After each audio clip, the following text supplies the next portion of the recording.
So sa mga may Bible, okay, Mateo 7:2-13. Ito po yung sinabi, agad bumangon ang 10 dalaga at inayos ang kanilang ilawan.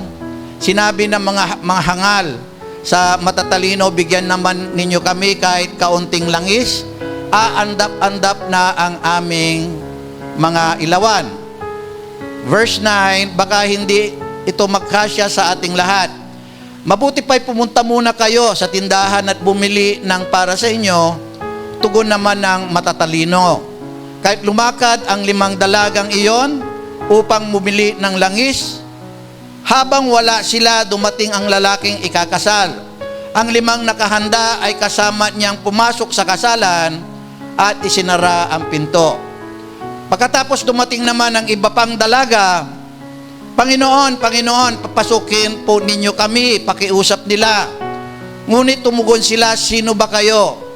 Hindi ko kayo kilala. Pagkatapos nito ay sinabi ni Jesus, kaya't magbantay kayo, sapagkat hindi nyo alam ang araw o ang oras man.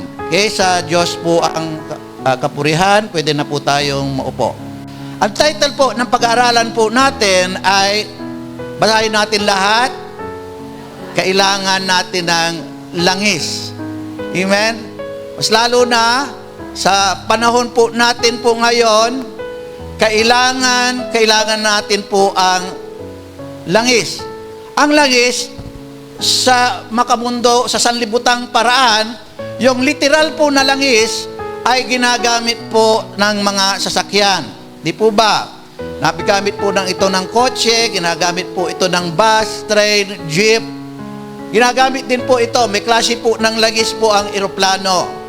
Ngayon, imaginin mo na lang, maalis po yung langis.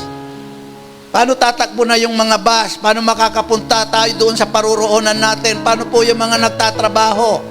Babalik tayo sa sinaunang panahon. Maglalakad, wala namang problema, o kaya magkakarumata na lang tayo. Babalik yung mga kabayo, bibili na lang tayo ng karumata. Diba? Ang saya-saya nga ng magkarumata. Sinong umabot sa karumata? Kalesa, sa wikang Tagalog. Ay, ang sarap, Sister Gwen. Hindi nyo na inabutan, Sister Kakay. Ang sarap ng sumakay doon sa karumata o sa kalesa sa wikang Tagalog. Amen? So, babalik tayo doon. Pero, bagamat ganon, kailangan pa rin natin ng langis kasi naalala ko po noon, ay gumagamit ko po kami ng langis sa lampara. Amen? So, napaka-importante po talaga po ng langis. So, ginagamit po ito at inilalagay po sa lampara para magkaroon po ng ilawan. So, iba pang mga gamit po ng langis ay ito po'y ginagamit po ng panglinis. Kaya ginagamit po itong lubricant, yung mga oil pa rin po yan, yung mga motor oil. Kaya't kung walang langis, hirap ang buhay po ng mga tao. Totoo po ba yon?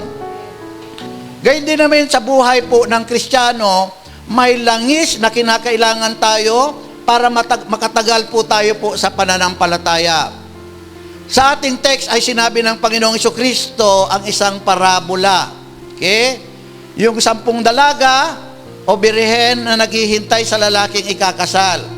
Pero sa 10, ang 5 ay matalino at ang 5 ay hangal o mangmang. Sa Mateo 25:1 and 2, sabi po rito, ang kaharian ng langit ay maitutulad dito. May 10 dalagang lumabas upang sumalubong sa lalaking ikakasal. Bawat isa ay may dalang ilawan. Ang 5 sa kanila ay hangal at ang 5 na may matalino. So pansinin niyo po, sinabi na ang kaharian ng langit ay maitutulad dito.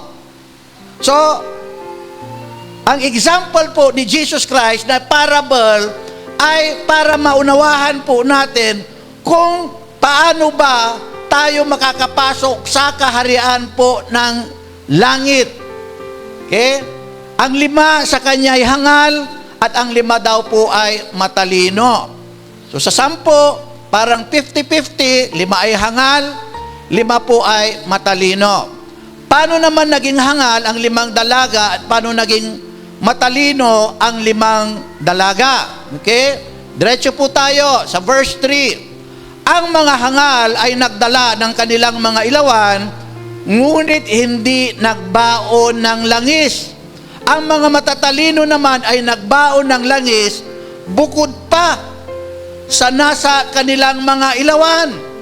So naging matalino yung mga dalagang 5, kasi bukod pa dun sa langis na nasa kanilang ilawan, may baon pa silang extra. Yun namang mga hangal o ibang version po ng Tagalog, yung mga mangmang, mayroon nga silang ilawan, ngunit hindi po sila nagbaon po ng langis. So ayon sa binasa natin, naging hangal ang 5 dalaga dahil mayroon silang ilawan po, pero hindi sila nagbaon po ng langis. At naging matalino ang 5 dalaga naman dahil mayroon silang ilawan at nagbaon pa sila ng extra na langis. Ang ilawan sa Biblia ay nagre-representa po sa salita po ng Diyos. Psalms 115:105, the Word of God is a light unto my feet and a lamp unto my path. The Word of God is a lamp. Ito po'y ilawan ng aking daraanan. So the Word of God is a light. Si Jesus Christ din, sabi niya, I am the light of the Word. So ibig sabihin, sa 10 birhen, they have the Word of God and they have Jesus Christ. Nauunawaan po ba natin? Lahat po sila, they have the Word of God and they have Jesus Christ. At ang lahat ng dalaga na ito ay naghihintay ng pagdating ng lalaking ikakasal. Lahat po sila, 10 sila, naghihintay po sila ng lalaking ikakasal. Sino naman ang lalaking ikakasal na hinihintay ng 10 dalaga sa parabola? Gusto niyong malaman? Amen. Revelations 19:7, sabi po rito, let us be glad and rejoice and give honor to Him, for the marriage of the Lamb is come, and His wife has made herself ready. Marriage of the Lamb. Sino yung lalaking ikakasal? The Lamb. Sino yung Lamb? John 1:29. The next day John saith, Jesus, sit Jesus coming unto him, and said, behold the Lamb of God, which taketh away the sins of the world. Si Jesus Christ, yung tinatawag po na Lamb. Siya ang kordero ng Diyos na nag-aalis ng kasalanan ng mundo. So si Jesus Christ po yung lalaking ikakasal. Iba pang verses. Matthew 9:14-15, sabi po rito, then John's disciple came to Jesus and asked, why do we and the disciple fast often, but your disciple don't fast? Jesus said to them, the wedding of the guest cannot mourn while the bridegroom is with them. Can they? Bakit yung mga disipulo mo hindi nag-aayuno, pero kami nag-aayuno lagi? Sabi ng mga Pariseo. Sabi ni Jesus Christ, hindi mag-aayuno ang mga yan habang kasama nila ang lalaking ikakasal, the bridegroom. So si Jesus Christ yung lalaking ikakasal kasi siya yung kasama ng mga disipulo. Malinaw po ba?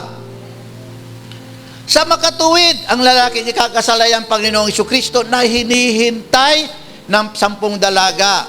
Sa kanino naman ikakasal ang Panginoong Jesucristo? Kaysa kanino siya ikakasal? Ephesians 5:25, husbands, love your wife, even as Christ also loved the church and gave Himself for it.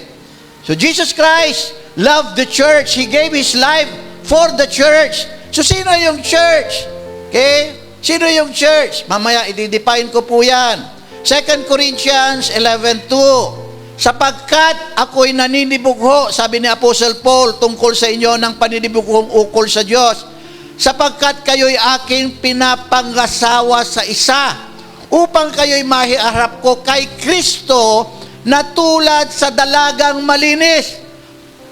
So tulad sa dalagang malinis, ang tinutukoy po rito yung church. Okay? Na maiharap daw ni Apostle Paul, yung church, yung dalap na tulad na sa dalagang malinis sa Panginoong Jesucristo. So, ibig sabihin, ang tinutukoy ni Apostol Pablo na dalaga ay ang church na ang ibig sabihin ay ecclesia. Ang church ay hindi po yung building.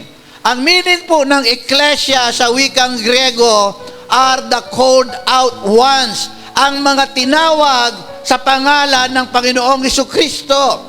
Yung mga tinawag at tumanggap sa Kanya at ginawa silang anak ng Diyos. John 1:12, for as many as received Jesus Christ, He gave them the power to become the children of God, born not of their parents, but born by the will of God. Pinanganak sila sa Espiritu ng Diyos. Sila yung church. Yung church ay nandun po yung presensya po ng Holy Spirit. Kailangan nararamdaman ang presensya ng Holy Spirit sa church. Amen? So, hindi po yung building. So, ang church, ang pakakasalan ng Panginoon. At pag sinabing pakakasalan, ito ay figurative. Kasi magkakaroon ng salubungan doon po sa alapaap. Yun po yung tinatawag po na kasal. Sa aklat po ng Revelation, sa pinakahuli, 21 or 20, sabi ng Holy Spirit, the Spirit says, come. Halika na, bride, come. And Jesus Christ will meet us there in the air. Magkakaroon ng kasalan, salubungan, di ba? Yung kasalan, nagkakaroon sila ng salubungan sa altar. Tayo po yun. The Church of Jesus Christ is the wife.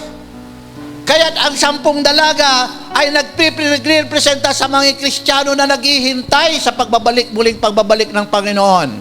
Sino ba yung naghihintay sa muling pagbabalik ng Panginoon? Hindi ba tayo? Hinihintay natin, kaya tayo po yung church. Tayo po yung wife. Kaya nga lang, iba ang pag-uugali ng mga naghihintay ayon sa parabolo na pinag-aralan, binasa po natin. Sa mga naghihintay, iba. Ang 5 ay matalino, ang 5 ay mangmang o hangal. Okay? Ako po lang po ay spokesperson po ng Diyos. So ano mang masasambit ko rito, isip-isipin nyo na lang, ito po ang puso po ng Diyos kasi spokesperson lang po ako. Parang si Auntie Claire ba? Kilala nyo si Auntie Claire, spokesperson siya. Lahat ng sinasabi niya, nagagaling kay Presidente. So lahat ng sinasabi ko, nanggagaling sa ating Panginoon, sa Biblia. Okay? So, kapag may nabanggit ako, minsan ang salita po ng Diyos ay mabigat, ibig sabihin, God wants us to improve our Christianity. Hindi po tayo inaatake, but God wants our eyes, spiritual eyes to be opened by God para alam po natin po yung gagawin po natin. So, iba daw po ay matalino, iba-iba ugali po ng mga naghihintay, iba ay matatalino, iba ay mangmang. Bakit matalino ang iba na gaya ng 5 dalaga? Sino yung church? Tayo. Sino yung wife? The church, tayo. So, bakit matalino ang iba gaya ng 5 dalaga? Kasi matalino sila, kasi mayroon po silang anticipation and readiness. Kaya matalino po sila. Ano pa meaning po ng anticipation? In the Bible, it is an active, hopeful expectations rooted in faith, not merely passive waiting. So, nandun po yung word na active. Kaya nandun po yung expectation. Talagang hinihintay niya ang pagbabalik ng lalaking ikakasal. Other meaning, a feeling of excitement about something that is going to happen in the future. Waiting eagerly for something you know is going to happen. Alam mo kasi pinangakuan ka na babalik siya, kukunin ka niya. You are excited as you wait, and you are not passively waiting. Kumikilos ka, may ginagawa ka habang naghihintay ka. Naunawahan po ba natin? So yun yung meaning ng anticipation. Other meaning ng anticipation, ina-anticipate mo kung ano yung mangyayari o pwedeng mangyari po sa hinaharap. Yan po yung anticipation, ina-anticipate mo siya para hindi ka nabibigla.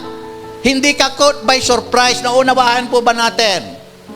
So may anticipations. Ano namang yung readiness? May readiness po sila. Yung 5 dalaga. Readiness, biblical definition. A state of spiritual preparedness. Preparado po sila. Vigilance. Talagang gising na gising po sila spiritually. And eagerness to serve. A command for constant spiritual alertness. Ready sila anytime dumating yung lalaking ikakasal. Kahit na madelay pa, may baon-baon silang extra na langis. Aabot doon sa panahon na ang lalaking ikakasal ay darating kasi nga ready. Tanong, bakit ang iba na nasa state of spiritual preparedness, vigilance, and spiritual alertness? Okay, bakit? The 5 wise virgins brought an extra oil with them while waiting in order to keep their lamp burning when the bridegroom comes. Mayroon silang extra oil. Kasi pag sinabi ng pag dumating po ang ating Panginoong Jesucristo, hahanapan tayo ng liwanag. Tayo ba ay nagliliwanag? O tayo ba ay dilim? Nakukuha po natin. Kailangan we keep on giving light until Jesus Christ comes. May liwanag, may ilawan tayo. Amen? Bakit hangal naman ang mga mangmang at iba pang katulad ng mga 5 dalaga ayon sa parabola? Ibig sabihin, yung 5 dalaga ginamit lang ng Diyos para ipakita yung ugali ng mga Kristiyano. Bakit namang hangal daw po sila? The 5 foolish virgins did not bring with them an extra oil because they were negatively passive and apathetic concerning the coming of the bridegroom. Define natin yan. Ano yung apathetic? Define po natin. Negatively passive definition. A passive is sluggard attitude or a failure to act on one's faith. Pag sinabing sluggard, tatamad-tamad. Tatamad-tamad maglingkod sa Diyos. A failure to act on one's faith, wala siyang ginagawa sa kanyang pananampalataya. Apathetic definition, showing or feeling no interest, enthusiasm or concern. Parang ganito, lahat ng mga 10 dalaga ay naghihintay. Yung 5 ay excited. Excited po sila, nagdala po sila ng kanilang ilawan. Yung 5, chillax lang. Chillax. Amen? Alam niyo yung chillax? Dalang. Amen? Madidelay yan. Hindi pa babalik si Jesus Christ. Chillax lang. Enjoy life. Alam niyo ba, gusto ng Diyos, i-enjoy natin yung buhay natin din, kaya lang kasama siya. Enjoy your life with Jesus Christ. Hindi sinabi sa Biblia, pag na-born again ka na, tapos na ang lahat, hindi ka na masaya. On the contrary, ang bunga ng Holy Spirit is joy. Mas magiging masaya ka. Pero hindi ka na magiging masaya dahil may circumstansya. Nagiging masaya ka dahil ang Espiritu ng Diyos ay nasa iyo.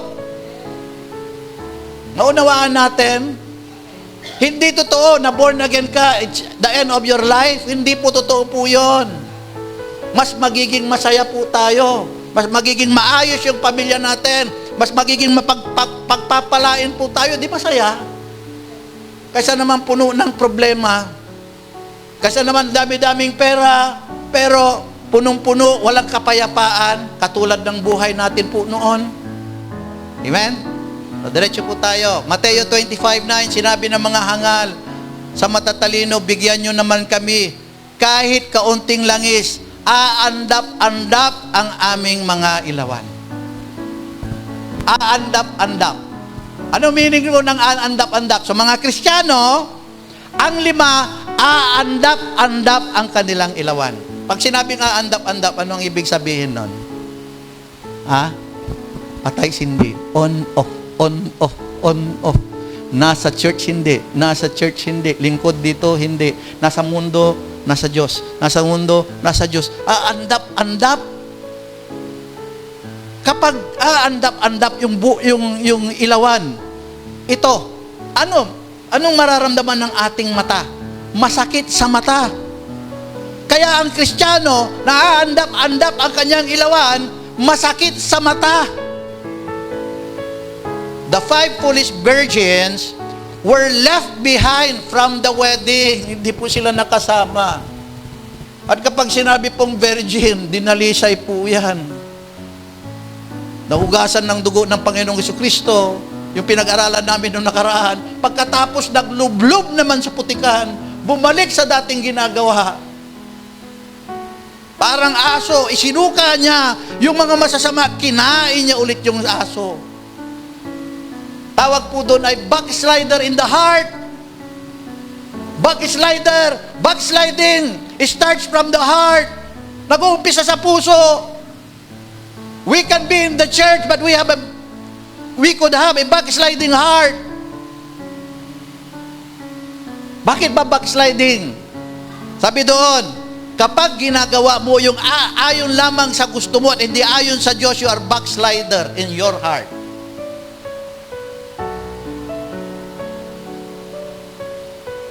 Amen? O baka mamaya hindi pa natin binibigay yung puso natin sa Diyos. Bigay natin yung puso natin sa Diyos. Walang talo. Buo. Not one half, not one third. Kasi kapag nagtira tayo, sa kanino yung iba? Binigay mo yung 90% mo. Sa kanino yung 10%? Sa mundo? Diretso tayo. Mateo 25:11-12. Pagkatapos dumating naman ang ibang pangdalaga, Panginoon, papasukin po ninyo kami. Pakiusap nila, ngunit tumugon siya, sino ba kayo? Hindi ko kayo kilala. At ayon doon sa verse, katok na sila ng katok. At sinabi ng Biblia, kapag isinara na yung pinto, hindi na pwedeng pagbuksan pa. Amen? Sino kayo? Yung mga hangal, umangmang, na 5 dalaga, sinabihan, sino kayo? Why are you not prepared? Bakit hindi nyo in-anticipate yung aking pagdating? Bakit chillax lang lahat? Bakit di kayo sumunod sa aking pinag-uutos? Bakit aandap-andap kayo? Bakit di nyo binigay yung buhay ninyo sa akin? Bakit hindi kayo nag-repent? Tingnan niya, hindi sila nakapasok ko. Hindi lang sila pinapasok ng Panginoon. Lahat tayo ay kailangan ng ekstrang langis habang naghihintay sa muling pagparito ng Panginoong Jesucristo. Lahat tayo, kailangan may ekstrang langis. Ano ba yung langis sa Biblia? The oil represents the Holy Spirit. Ang langis ay ang Holy Spirit. Pag may Holy Spirit ka, ay tataas mo yung kamay mo. Buhay na buhay yung spiritual life mo. Kapag may Holy Spirit ka, ang sarap kumanta. Ramdam na ramdam mo yung Espiritu ng Diyos kasi may Holy Spirit ka. Amen? Hindi mahirap ang maglingkod kapag may Holy Spirit ka. Kasi yung Holy Spirit, iginagayad ka niya para maglingkod. Ang ministry of the Holy Spirit is to raise up Jesus Christ. And the Holy Spirit will lead us into submission to Jesus Christ. Kaya kailangan natin ng langis. Ang Holy Spirit po yung langis. 1 Samuel 16:13, then Samuel took the horn of oil and anointed David in the presence of his brothers. And the Spirit of the Lord came on David from that day forward. So yung pag-anoint po ng mga hari po nung unang kapanahunan, kailangan nilalangisan po sila. Pagkatapos langisan po sila, yung Holy Spirit or Spirit of the Lord ay sasa kanila. Andiyan pa po ba tayo? Okay? So mula pa noon, ang plano ng Diyos ay hindi nagbago. Lahat ay gusto niyang malinisan sa kanilang mga kasalanan at pagkatapos makatanggap po sila ng langis, ang Holy Spirit. Kaya ang sabi ng Acts 2:38, repent and be baptized every one of you in the name of Jesus Christ and you will receive the Holy Spirit. Malinis ka na, then the Holy Spirit will come to us and live in us. Kailangan natin lahat ng tao ay kailangan ng Holy Spirit. Unless you are born of water and of the Spirit, you cannot see the kingdom, you cannot enter into the kingdom of God. Kailangan natin ng Holy Spirit. Naunawaan mo ba natin? So paano tayo mapupuspos ng langis ng Espiritu ng Diyos? O paano natin pag-aalabin muli?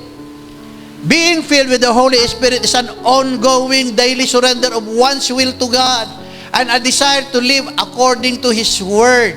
It is achieved by asking in faith, obeying God's Word and consciously focusing on spiritual things, cultivating a life full of worship and prayer. Ibig sabihin, para mapuspos tayo ng Holy Spirit, there should be a daily submission to the will of God.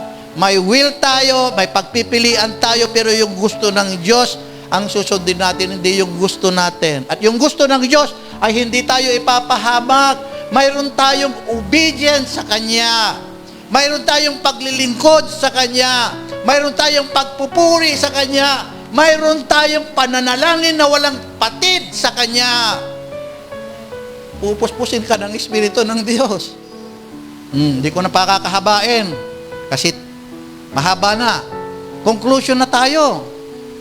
Conclusion, Romans 12:11. Huwag mga tamad sa pagsusumikap, maningas sa Espiritu, nag-aalab sa Espiritu, mapaglingkod sa Panginoon.